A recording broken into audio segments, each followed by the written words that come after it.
This is it, the start of the regular season as the Heat take on their in-state rivals from Orlando. To get you ready, we'll give you one stat for each player that will define their season on today's episode of Locked On Heat.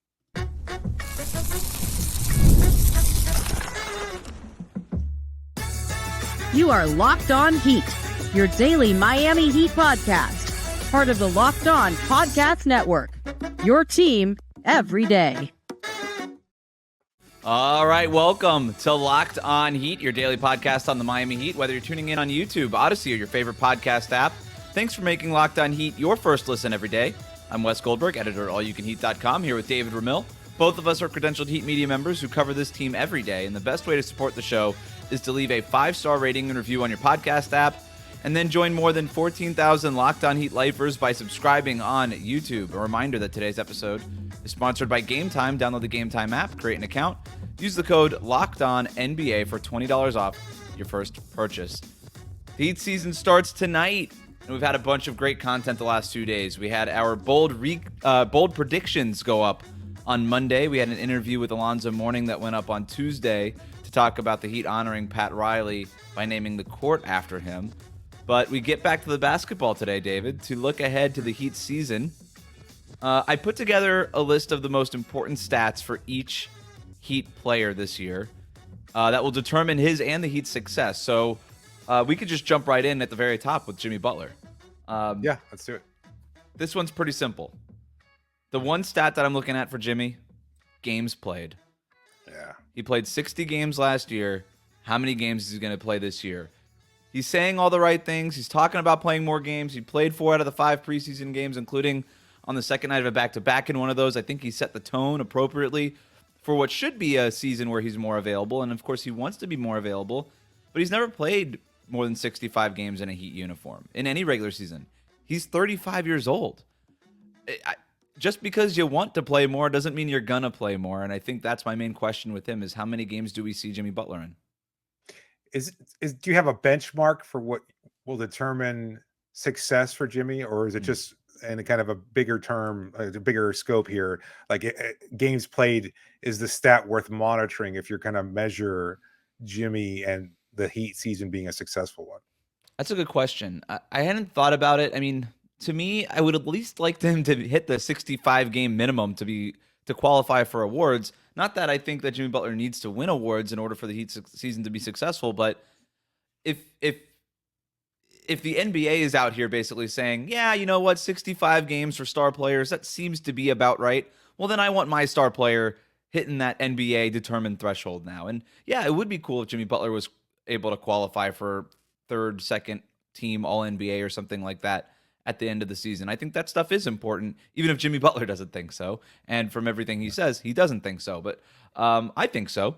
And yeah, so 65 games, that to me would be the threshold. And he played 60 last year. And we've talked about this a lot, David, about how it's one thing to be out there for 60 games. It's another thing to be engaged for those 60 games. It's one thing to be mentally available, not just kind of, just going through the motions in 40 of the 60 games that you're playing, which seemed to be the case last year for Jimmy Butler. So the engagement part of it is going to be there, but before we even get to how engaged he is in these games, I need him to be in these games. And so 65 plus, that's probably a good benchmark.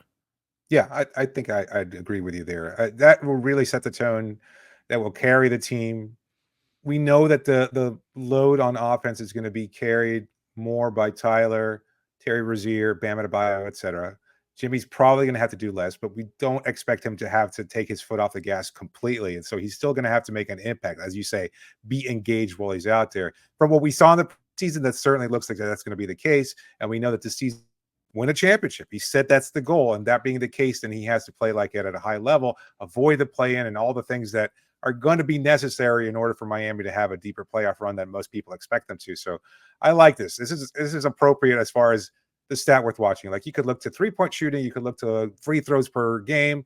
Those are all important stats, but I think he's going to get those when he's out there on the floor. It's being out there that is most important, and I think he will. I think he'll achieve the 65 plus mark. So the next one I have on my list is Bam Adebayo. And I think a lot of people would expect you to go 3-point attempts, right? It's an important stat to watch with Bam. It's a fun stat to watch with Bam. It's not like the stat that's going to determine whether or not Bam's season is a success. Bam could go out there and shoot 8 3-point attempts per game. Whatever it is, it's not going to mean that necessarily that Bam is having a great year. So the number I'm looking at with Bam is true shooting percentage. True shooting percentage. He had, by the box score counting stats, the most productive offensive year of his career last year. Yet his true shooting percentage was at the lowest it had been since he was a rookie. Why is that? Because all of his shots, nearly all of his shots, came from the mid-range. And those just are inefficient looks. Even if you're shooting them at a 45% clip, which he did, it's just not an efficient look. He wasn't getting to the rim enough, and obviously the three-point shot wasn't a part of the toolbox yet. I think by adding the three-point shot, his efficiency will go up. By eliminating all the mid-range shots that he was taking, of course, it's still going to be a part of his game. It is his bread and butter. But swapping some of those out for threes, hopefully swapping some of those out for more shots right at the rim, whether it's lobs from Terry Rozier and all these other things, that to me is going to determine Bam's overall success. A 57.6% true shooting percentage last year. That was down from 59% the year before that, 60% the year before that. As Bam's usage increased last year, his efficiency did go down. Even though it might have not seemed like that on a night-to-night basis, it definitely did. He needs that efficiency to go back up. And that, to me, is why that's the most important stat for him. That's a great call. I'd like to see him go over 60% on that true shooting percentage, because I think that's the right balance as the way that you're describing it. The mix of threes and shots at the rim, more dunks, more easy looks there.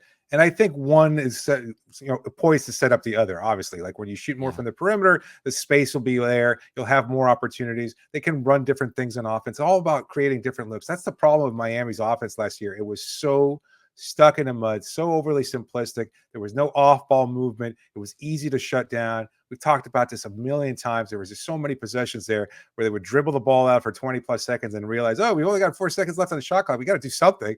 And that would lead to a bad, highly contested mid-range look. Not really great offense at all. So we're hoping that based on what we saw this preseason, that will be completely different, even though Eric Spoelstra is telling us that's not the case. I don't know how much we can believe that, but I would say that if Bam is shooting more threes, they'll get more looks at the rim, and I think he's going to be the beneficiary of both. So that's a great call. So Bam said at practice today that he was asked about taking 100 3-point attempts, which I guess he had said in some interview. Did you tell him that you were going to take that? You've got him taking 300 attempts? I almost mentioned it to him, but he said, "Hey, Eric Spoelstra said the other day, if it's 7 or 8 per game, as long as it's within the flow of the offense, that's fine." And he's like, so 7 sounds like a good number to me. And he's like half joking, but I do think the confidence that he got in making 38% of his threes in the preseason is going to, go into the regular season and maybe convince him to take a little bit more here, especially if they're open ones. So I do think Bam. The confidence or that he's just trying to avoid like banging with guys that are bigger and like the wear and tear and stuff like that. Because that's almost what it sounds like. Yes. I think that's a huge part of it, right? Yeah, I think it's both of them. Okay. Last thing on Bam, too, you mentioned that 60% mark for true shooting. That's where he's at for his career. That's not a high bar to clear for him. Now, his shot chart is going to change quite a bit, it looks like. And so with a different shot chart, maybe the efficiency is different. But to get back to where he was at a career average from true shooting percentage, while incorporating these different kinds of shots that open up like the rest of the Miami Heat's offense, would just go a really, really long way into improving Miami's offense overall. Last one here is Tyler Herro. This one's pretty easy for me. It's catch and shoot attempts. Okay. This guy, from a catch and shoot perspective, and this is not hyperbole, is up there percentage-wise with Steph Curry and Klay Thompson for their careers. I mean, this guy is a dead-eye shooter by percentage. The difference between Tyler Herro and Steph Curry and Klay Thompson is that Steph and Klay are doing it at like twice the volume as Tyler Herro is, because those guys embrace the off-ball movement. They've been catch and shoot aficionados for basically their entire careers. Tyler Herro, not so much. Obviously, we know the book on Tyler Herro, dribbles into too many long twos. Also, sort of like Bam last year, inefficient shot chart, and it's tough. But Tyler Herro, if those catch and shoot attempts go up from 4.2 last year, where he was making 43% of them, again, Klay, Steph level numbers there, he had 4.2 catch and shoot threes per game, 4.3 pull-up twos per game. That's backwards. That's completely backwards. And so fewer pull-up twos way more catch and shoot threes. If you're swapping out 2 or 3 of those pull up twos for those catch and shoot threes, now we're right in the wheelhouse where Tyler Herro has to be. So I'm looking at his catch and shoot attempts this year, especially as it relates to the sort of the long twos that we know that he used to take. And for the record, he's been awesome in the preseason. Talking with him after practice today, he said he's like, I can't even remember the last time somebody took a long two in a practice or a scrimmage. They're working it out of the offense. And I think Tyler Herro is setting an example for the rest of the team in that way. Do you think like 6 to 7 catch and shoot opportunities per game? Yep. Like, is that a realistic benchmark for him to clear? Yeah, I think 6 is good with more shots at the rim also mixed in. Yeah, good point. I mean, that would be fantastic. Again, you've been talking about this for a long time in terms of his overall shooting numbers. And this goes back to, I'll never forget, we had somebody from who covered him in Kentucky about Tyler, and Tyler's whole preference at that point in time at the collegiate level. And certainly we saw that as a rookie before he went off to go cover the Warriors. He was like, Tyler has always said he preferred to play on ball. And we've seen that kind of evolve a little bit over the course of the first 5 seasons of his career. But as he's entering season 6 now, like feels like he's embraced the idea of playing much more off ball and recognizing it as a good opportunity for him to expand his game, do things a little differently, certainly more efficiently, and help the team win. And I think if that's the case, and we start to see that again, that's the whole question with the regular season, what we see in the preseason. Even in practice today, players were kind of downplaying, Jimmy specifically downplayed whether or not the preseason was going to be kind of the watermark for what the rest of the season is going to be like.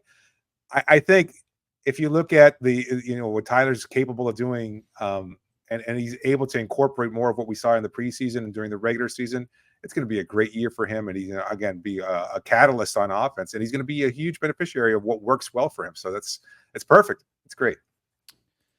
So Terry Rozier is next. He was brought in to be a scorer. I don't think that's going to be his primary role this season anymore within Miami's new system. I'll tell you what stat is most important for Terry Rozier this season coming up next year on Locked On Heat. Today's episode is brought to you by FanDuel. Hey, NFL fans, you can start the season with a big return over at FanDuel, America's #1 sportsbook. And it's not right now. You're watching a game. Let's say, maybe the Dolphins. You're kind of sick of watching that offense or whatever you call it, and you want to get a hunch in the middle of the game, or you want to go check out the latest stats, or you might want to see live play-by-play from another game. Well, you can do that and so much more, all on the same page where you place your bets. And right now, you can get started with $200 in bonus bets guaranteed when you place just a $5 bet. That's just $5, and you get $200 in bonus bets guaranteed, but only when you go visit FanDuel.com. So get started on all the action today by visiting FanDuel.com. We'll be right back. Thanks again for making Locked On Heat your first listen of the day. We want to invite you to the exclusive Locked On Heat Insider community. If you want to join, there's a link in the show notes on YouTube and in the podcast description. If you join, you're going to get a bunch of cool stuff just in time for the start of the regular season. Exclusive content, insider info from me and David's reporting on the ground, game notes, stats while we cover games live, first dibs at mailbag questions, and the best of all, the chance to talk with us one-on-one through the subtext messaging platform. This is the best way to be a Locked On Heat lifer. If you want to join, you could sign up with the link in the show notes. It's free for 14 days. After that, it's $4.99 a month. You can cancel at any time, no worries. We've already had a bunch of people sign up for the start of the season. We're having a good time kind of talking back and forth and doing all this stuff. And ahead of Wednesday night's season opener, I know that we're going to be on there. We're going to be talking throughout the game, so make sure you sign up now. Terry Rozier is next in terms of players whose important stats here, the list that I got going on. For me, it's not points. It's not assists even for Terry Rozier, even though I kind of dabbled with that. To me, it's steal rate, like his overall steal percentage, which basically is a measure of how many steals he gets on a possession basis that he plays.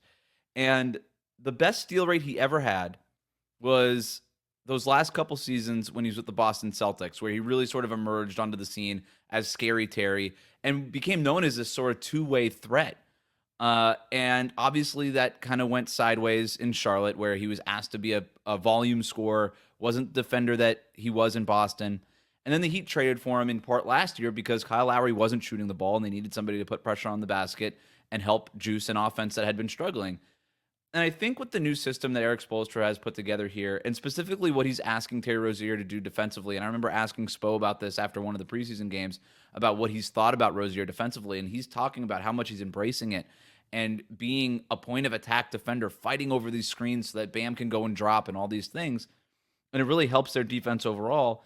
And the eye test bears it out. I think Terry's been awesome defensively in the preseason. Now, we'll see if that carries over to the regular season, that effort for 82 games. That's a hard thing to do. It's arguably the hardest part about defense is just doing it on a nightly basis.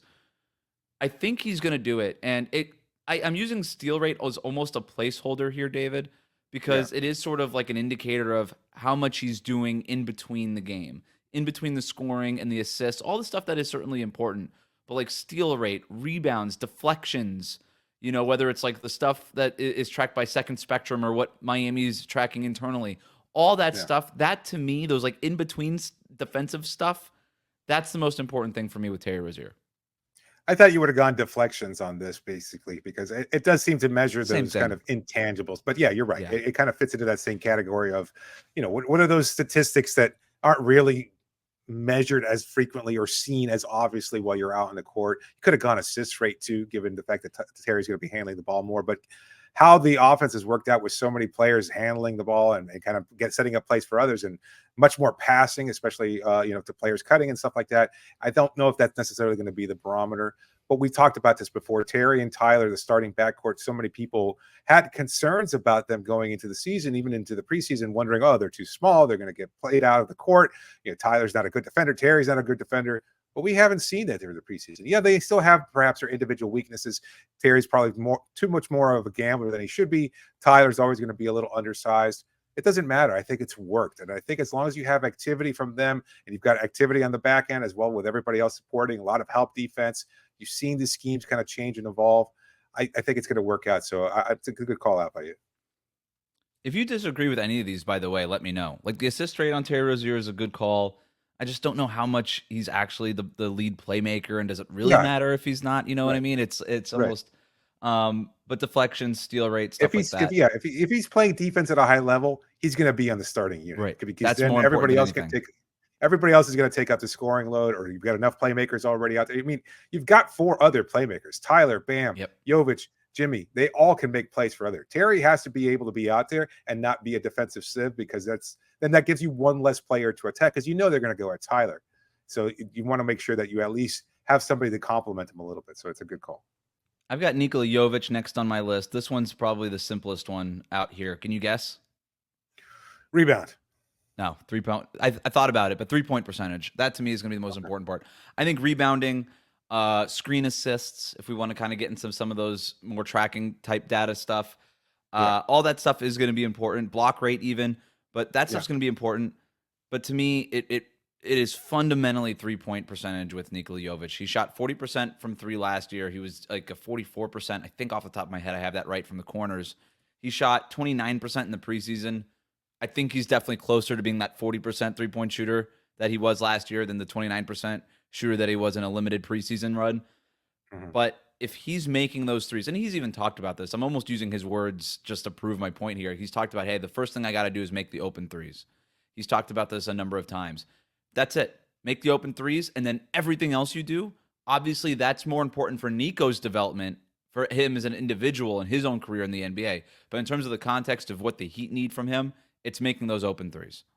Yeah, no, I agree. And we've seen too often during the preseason, like he's at a point now where he feels like every shot is one that he's living and dying with, and he's mostly been dying out there. And so it's too many times throwing his hands up and supplication and going, oh, thank God, finally one fell. Like you can't do that. Like I had this concern about Bam Adebayo, and we talked about it when you brought up the 300 shots attempt. Like, can you weather the storm? If you're not a natural shooter, and I don't think that Nico has been, like I don't think he's ever been relied on necessarily as a 3-point shooter.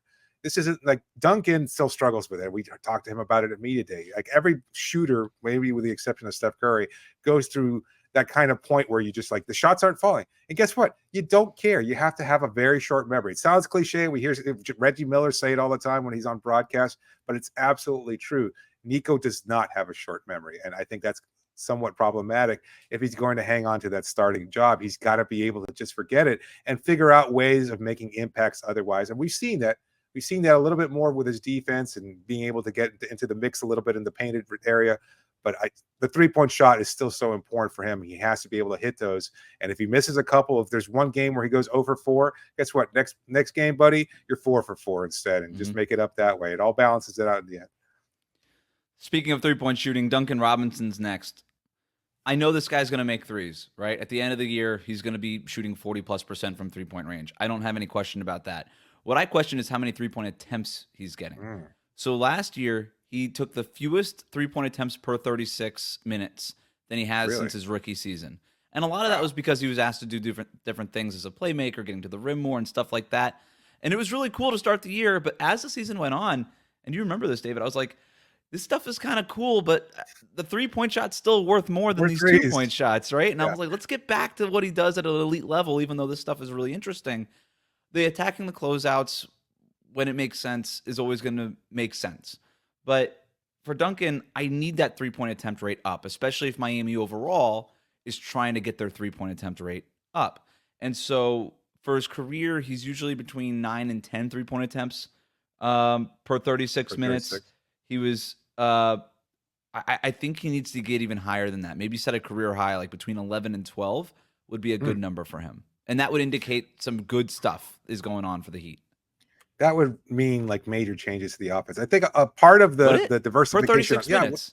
I mean, not 12 attempts per game. No, certainly not. No, that seems impossible for a Heat player. I just think the having to become more versatile attacking the rim was a byproduct of an offense that was so sluggish and so easy to predict and everything else like that. That's why those attacks, in my opinion, were down. If they're going to go back up, it's because the offense has just been revitalized, boosted, and not just in the ways that we've seen, but also going more to something that we've talked about before, more of those kind of screens and handoffs beyond the perimeter and stuff like that. Just changing the way that he gets those opportunities. I don't know that we've seen that necessarily during the preseason, so I don't know that we will. I'd love that to be the case, but maybe he'll benefit the same way that we talked about Tyler. Maybe he'll just be a guy who can play off ball and be able to just shoot the threes when he gets them. Let's see how it works out, because that would be fantastic if he's just able to, because he's such a fantastic shooter that when he gets those looks, he's going to be able, as you said, to knock them down at a 40% rate. So one of the hardest ones for me to figure out here was Jaime Jaquez Jr. going into his second season. There's an obvious stat. There's some not so obvious stats. And this might be the first one that you and I disagree with, David. We can do that one after the break here. Today's episode is brought to you by Gametime. If you ever wanted to buy tickets, guess what? Now it's even easier with Gametime Picks. You can get tickets to all your favorite teams, to anything that you might be thinking of going to, a concert, comedy show, any kind of event that you might want to get tickets for. Gametime Picks has you covered. They filter out all the fluff, so you only have to see the incredible deals on great seats. You don't have to deal with all the searching through thousands of tickets or anything like that. No.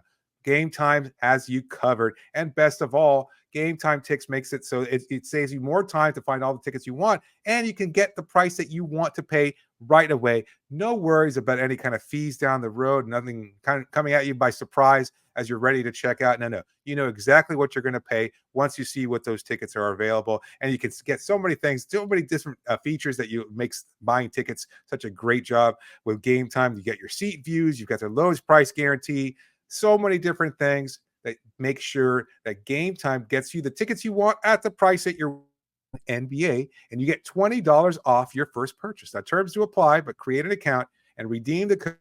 It's Gametime. We'll be right back. Thanks again for making Locked On Heat your first listen every day. If you're new to us on YouTube, hit that subscribe button. You can also follow us on your favorite podcast app. We are very excited to announce that in addition to our Subtext Locked On Heat Insider program, we've also launched a daily Locked On Heat newsletter, part of the Locked On Podcast Network. Go to lockedondaily.com to sign up. You'll get a local team-centric story about the Heat every day, a national story written by Katie Heindel, and on Thursdays, an X's and O's deep dive from Mike Shear, plus a fantasy basketball tip from the nation's #1 fantasy basketball expert, Josh Lloyd. All you got to do to sign up is go to lockedondaily.com. It is free to sign up. A few more names to get to here, David. Jaime Jaquez Jr. This one was tough. I settled on three-point shooting percentage. Yeah, that's a good Shot one. 32% last year from three. And it just feels like for him to take that next step and be sort of a bona fide high-level rotation player, which I don't think is the ceiling for him, but for him to even get to that point, I think that three-point shooting percentage just needs to be up. 32% is flat. It's bad. It's bad at the NBA level in 2024. It has to be a lot better. I don't know what the level needs to be. Is it 36, 37%, something like that? Is that even realistic? I don't know. I mean, he had months where he was shooting 38, 39% from three-point range last year. He was very streaky as a rookie. He needs to be less so in his second year. But am I wrong on this? Am I missing something that's a little bit maybe less obvious, but maybe more I important? I don't think so. I think you could probably look at some defensive metrics maybe, Mm, but overall, I think that again, if you're going to look at a player like Jaime, and we saw in the preseason, he missed some time due to injury, but other than that, like he was effective getting the rim, getting to the free throw line, all the fantastic things that we saw from him as a rookie. The thing that's going to make his game take a leap and have more of an impact is 3-point shooting. I think I think you nailed it. To be honest, I don't know why you thought I disagree. I disagree with you there. Was there something else that you were thinking might be like a good No, that's why measurable I'm for like, his it season? just felt too obvious. So I thought maybe you had something else. But No, yeah, I think that's it. Maybe sometimes games played. obvious, sometimes You is know, right. Yeah. maybe games played also because he's going to make an impact while he's out there. Despite the poor 3-point shooting, he was still a plus player and a great addition to Miami's roster last season. And so maybe again, you don't want him to have to deal with injury, especially Yeah. if he's going to have that kind of lingering groin issue that has cropped up in the preseason, has cropped up throughout his whole basketball career. So if he can avoid that, certainly that's great. But while he's out there, he's got to be able to knock that shot down and knock it at a high level. So that's the hope. That's the one to watch. I got Haywood Highsmith next, and Ooh. my stat for him is minutes played per game. He averaged 20 Hmm. minutes per game last year. Caleb Martin averaged 27 minutes per game last year. Is Haywood Highsmith the Caleb Martin replacement that he was groomed to be? Or do those responsibilities fall to somebody more like Jaime Jaquez or Nikola Jovic or, I don't know, somebody else on the roster perhaps? But Haywood Highsmith, there's an opportunity for him to really carve out a role, not only as a foundational bench player, but maybe as somebody who can close games for this team, as somebody who might be able to push Nikola Jovic for that starting spot at the 4 spot. I think there's a lot of options here for Haywood throughout the season. And if he's going to capitalize on basically his opportunity here, it's going to start with just getting more minutes. So if he's averaging more like 25 minutes per game, that would be an indicator that he's having a positive impact and he's playing. It wouldn't be, you can only hope that he wouldn't be getting more playing time due to injury. Like when you point out Caleb's Right. stats there, I mean, a lot of that was also injury related and tied together. It's hard to kind of separate the two, but you would ideally hope that Haywood is getting more minutes because he's going out there playing defense at a high level, knocking down 3-point shots and attacking the rim better than ever. So if he can continue to do that, yeah, I think he is groomed to be the Caleb replacement. And I think he's suited for that role. Kevin Love, I have next, and this one's pretty Cool. simple. Fouls. He's got to get him down. He averaged, I don't know if you know this, I was shocked when I saw this number, a career high 5.2 fouls committed per 100 possessions. That's nuts. That is way more than he's ever had in his career. He's usually like between 3.5. But as he gets older, he's a step slower. He starts reaching into the cookie jar, trying to slow guys down. Intentional fouls, obviously, to keep guys from just blowing by him. Put him through the free throw line instead of giving him the easy layup. If Kevin Love is going to keep his spot in the rotation as Bam's primary backup, he's going to have to get that foul rate down because we know one thing that gets Spo angry and can catch you in the doghouse there, it's fouling. We saw it with Duncan Robinson a couple of years ago where he was yanked out of the starting lineup and then was out of the rotation because he couldn't stop fouling. And he won't hesitate to do the same thing with Kevin Love, who's making a fraction of what Duncan Robinson was even making at the time. So that to me is the big thing. And it's not so much for Kevin Love to hold on to his spot in the rotation also, but his chemistry with Jimmy Butler in that second unit is undeniable, right? Like there is something special there that can kind of anchor that second unit. And that's not something that Thomas Bryant has with anybody else on the roster. Kel'el Ware, obviously, as a rookie, hasn't had a chance to develop that yet. And so if Kevin Love is playing really well, I think that means that the Heat are thriving and Jimmy Butler is having that help. And so I think that's a big stat. It's great. It's a good call. At the same time, I It ain't don't know gonna that we're happen. gonna see. Yeah, I don't think there's gonna be a change there. Like I'd love it. I mean, like he's physical. He's not like aggressive necessarily, but again, as you said, like he is a little slower. And sometimes when you use those hands and that strength to be able to create an advantage for yourself, you're going to get a call going against you. And I think that's just going to be the new norm. So I'd love for it to not get worse. How about that? If he can avoid it getting worse, then he's still, as we saw last season, he can still be a positive, impactful player. But if it gets worse, that means he just can't stop anybody and he cannot move in order to defend anybody. And that being the case, then we probably would see his minutes being cut down. Because I think Spo could tolerate. He certainly did last year. Like he didn't seem to have any problems knowing that Kevin was good for 3 fouls per game. At the same time, if it gets to that point where he's out there and right within a minute, like he gets blown by and he picks up a quick foul, it's like, oh, now it's starting to get worse and worse and much more obvious. You're going to have to make a tough choice that I don't think Spo wants to make. All right, I have 6 more names for you here. I'm just going to go speed round here, David. I'm going to give you all 6 stats that I'm looking at for these 6 players, and then you just tell me which one is most interesting, and we can kind of riff on it for a second. I got Alec Burks. To me, this one is games played. The more games he plays, I think the worse the Heat might be. That just indicates that there's probably a lot of injuries ahead of him. Nothing against Alec Burks, but we know what he was brought in here to do. Thomas Bryant, block percentage, 3.5% last year. He's been up to 4% and stuff like that. You think about the thing that can make Thomas Bryant different. It's that ability to swat shots, especially if they don't think Kel'el Ware is ready. Speaking of, Kel'el Ware, to me, first half minutes this season. I think we could see some garbage time minutes like you saw kind of in the preseason if we want to qualify him like that. But if he's playing a lot of first half minutes, I think that's going to tell us a lot about where he is or maybe where the Heat are in a worse way. Josh Richardson, assist to turnover ratio. Maybe he could become the backup point guard if he can boost that. Pelle Larsson, just it's not really his stat, but total Heat games missed to injury. It feels like if the Heat are really hurt, Pelle Larsson will see more playing time, so we could have gone games played on that one. And then Drew Smith, everything but points. Rebounds, steals, assists, all that kind of stuff that he's supposed to be doing, not necessarily scoring. Of those 6 players, which one to you is most interesting there?